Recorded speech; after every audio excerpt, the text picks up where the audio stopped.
Hi, this is MRJJA from the MRJJA Academy, and this is my assistant instructor here, Tommy Spear. And today we're going to execute the Nutcracker choke from knee on the belly. So the first thing that we got to do here is determine what a good knee on the belly position is. Knee on the belly is a grappling position, but it also can be used in MMA to deliver strikes and to look for submissions.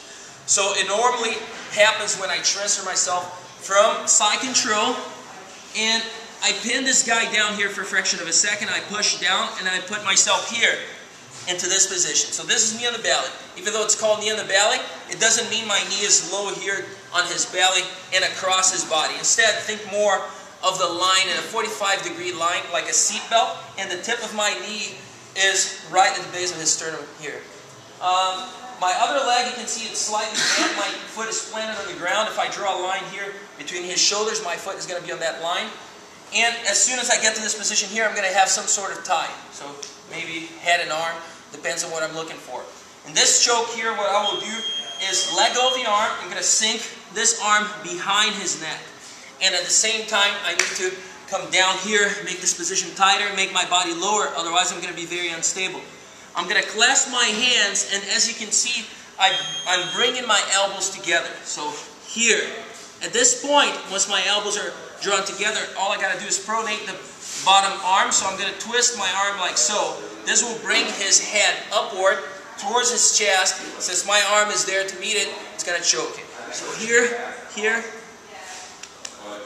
right there. So once again from side control, say everything is tight. I need to pin this guy down. Usually I'm going to use this arm on top, this hand on the hip. I'm going to push off and get my knee in the correct position. 45 degrees. My foot is planted, knee is slightly bent. I'm having my toes here just for demonstration purposes on the ground. Usually in a fight, those toes will be off the ground so I can maximize the pressure on my opponent. And I have some sort of tie. It could be here, it could be an underhook in hand, it could be here, it depends on what I'm looking for. And this choke, this arm, the one that's closer to the hand, will sink under his neck.